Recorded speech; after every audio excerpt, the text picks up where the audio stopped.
Bonjour Monsieur Badinter, merci infiniment de nous recevoir chez vous pour évoquer la mémoire d'Adi Steg. Adi Steg qui nous a quittés le 11 avril dernier à l'âge de 96 ans. Comme vous l'avez rappelé lors de votre discours, lors de son départ de la présidence de l'Alliance israélite universelle, son histoire a été à la fois extraordinaire et cependant familière pour les Juifs de votre génération. Il est en effet frappant que vos histoires, vos parcours, vos destins aient été aussi similaires. Vos parents venaient à tous les deux de shtetl d'Europe orientale. Oui. Et ils ont immigré en France dans les années 20 pour vos parents, dans les années 30 pour les parents d'Adi Steg. Vos pères respectifs ont été tous les deux déportés à Auschwitz. Vous et lui avez été cachés pendant la guerre. Et au sortir de la guerre, vous vous êtes impliqué dans les instances communautaires et avez servi la France dans ses plus hautes instances, vous en tant que juriste, Adi Steg comme médecin. Peut-on parler entre vous et Adi Steg d'une fraternité de destin? Ça m'honorerait beaucoup, mais je n'en suis pas absolument convaincu. Ce qui est certain, c'est la modestie de nos origines.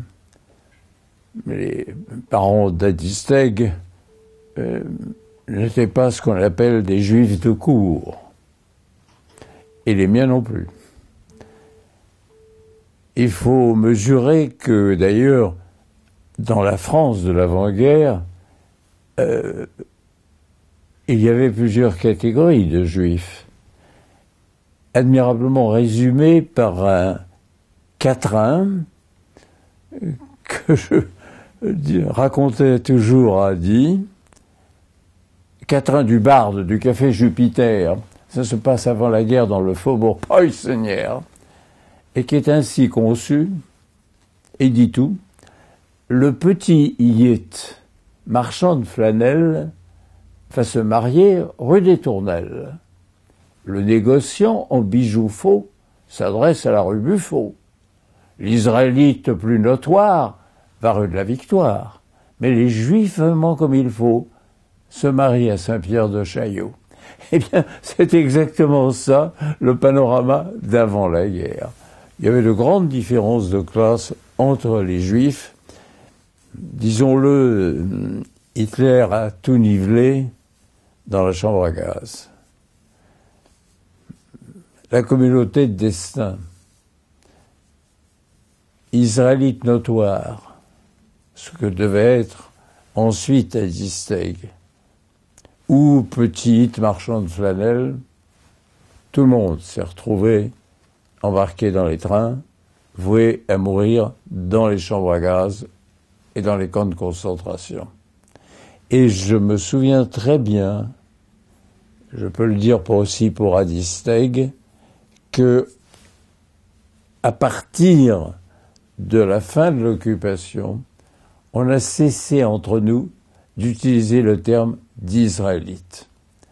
Adi Steg aurait été avant la guerre un Israélite notoire, compte tenu de ses éminentes fonctions dans la médecine, mais en vérité, il était juif comme nous tous, du haut jusqu'en bas de l'échelle sociale. Alors, je tiens à le dire pour Adi, c'était un juif qui a eu le destin de cette génération-là, qu'il a surmonté. Il était, je me plais à le rappeler, un homme de cœur. Et en même temps, il était injuste, en deux, bien sûr, en mots. Il était un homme de cœur parce que il exerçait sa profession et ses activités autres, confessionnelles, associatives, avec une si grande chaleur humaine. C'est rare, vous savez, beaucoup parlent volontiers de leur cœur. Lui n'en parlait pas. mais il était toujours prêt à aider les autres. Et puis c'était injuste au sens judaïque du terme. Il aimait la loi religieuse, s'entend. Il parlait très bien l'hébreu, très bien, beaucoup mieux que je n'ai jamais pu espérer atteindre. Il était pénétré du sentiment que le hasard ne l'avait pas épargné pour rien, c'est-à-dire qu'il devait une compensation à Dieu qui lui était croyant, à Dieu qui lui avait fait traverser les épreuves de l'Holocauste et auxquelles il avait survécu. Donc il avait ce sentiment très profond de dette envers Dieu et de dette envers les hommes, et d'abord sa communauté souffrante. Mais Hadi, lui, je le répète encore une fois, c'était injuste.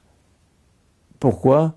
Parce que, au-delà du sens du devoir que chacun de nous a vis-à-vis de la communauté, Hadi pensait cette communauté en termes de justice.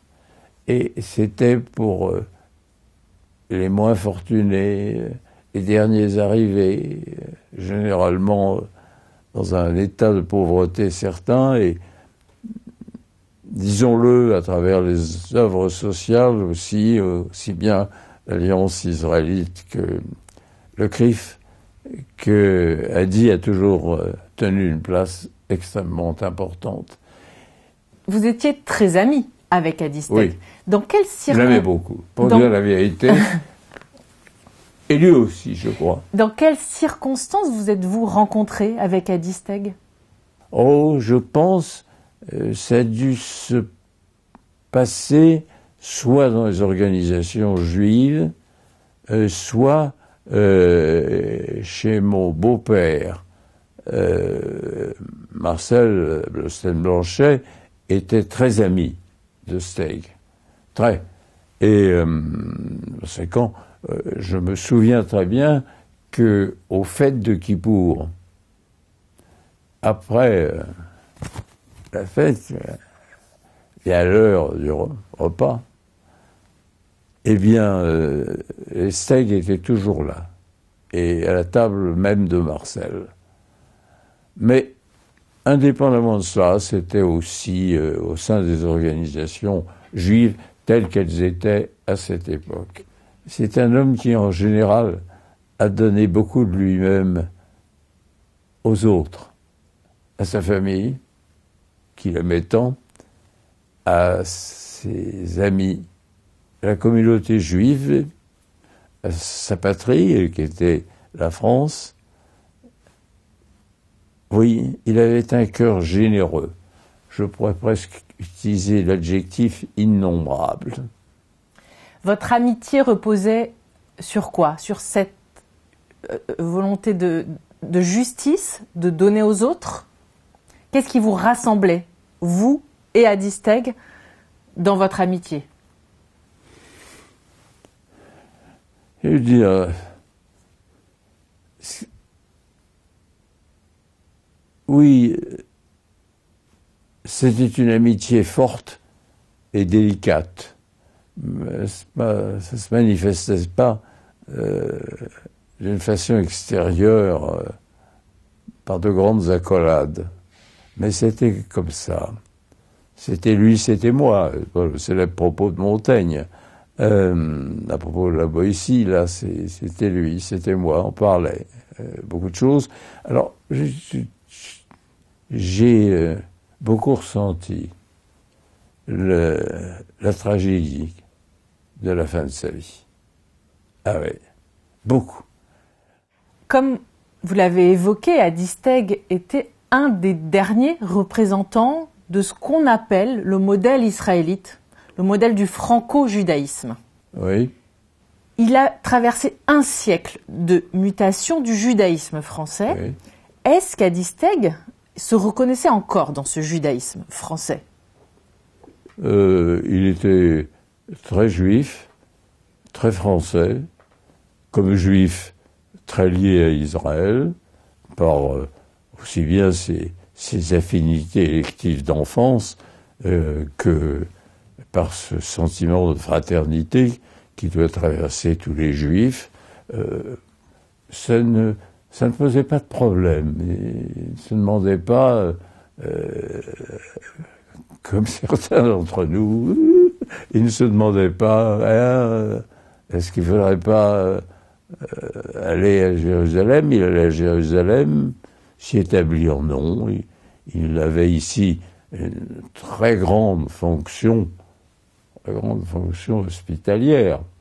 Il jouait un rôle très important, notamment à l'hôpital Cochin.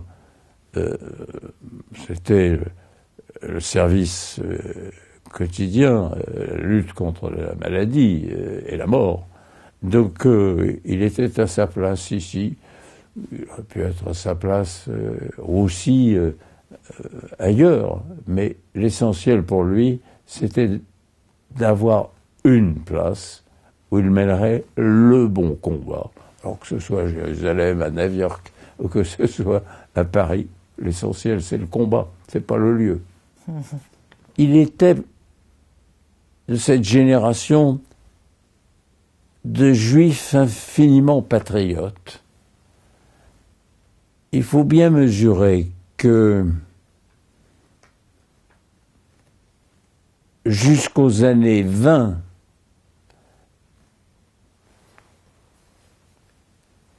le sionisme, vous connaissez la définition ironique qu'on en donnait, un sioniste, c'est un juif qui envoie un autre juif pour lui, le troisième juif, gagner Israël. Voilà. Le premier juif donne de l'argent au second, qui lui envoie le troisième en Israël. Alors, c'est pas du tout ça pour Adisteg. Parce qu'il appartenait à la génération qui avait traversé l'occupation, parce qu'il en avait tant vu lui aussi, le judaïsme était vivant. Puisque nous étions vivants, c'est que le judaïsme était vivant. Alors, les millions de morts ne changeaient pas ce constat. Mais, le problème du départ en Israël se posait avec plus d'acuité au lendemain de la guerre et du nazisme que dans les années 20. Les années 20, il y avait ceux qui avaient la foi, qui partaient avec un Israël très différent de ce qu'il est aujourd'hui. Je peux vous assurer que même immédiatement après la naissance de l'État d'Israël, quand je m'y suis rendu, ça n'avait rien à voir avec l'État d'Israël d'aujourd'hui. Je dirais qu'il était plus à l'ombre du shtetl qu'à Brooklyn. Voilà. Comment vous voyez l'avenir du judaïsme français et l'avenir des Juifs en France? Est-ce que vous avez des inquiétudes?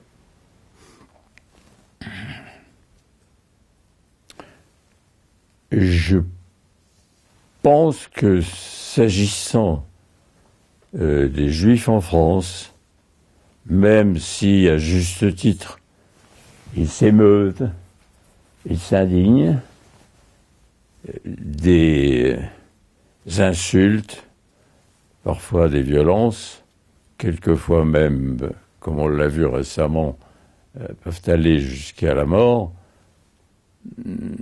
notamment de la part de terroristes ou d'égarés, mais je pense que ça n'a rien à voir avec ce qui fut l'avant-guerre. Il y a une espèce de propension à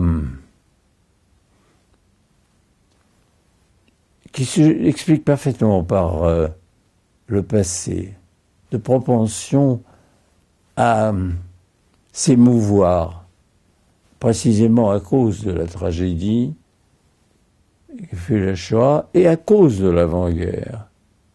À cause de l'avant-guerre. À s'émouvoir des propos antisémites. Bah oui. Et alors? Méprisons. Soyons fermes. Mais méprisons. On a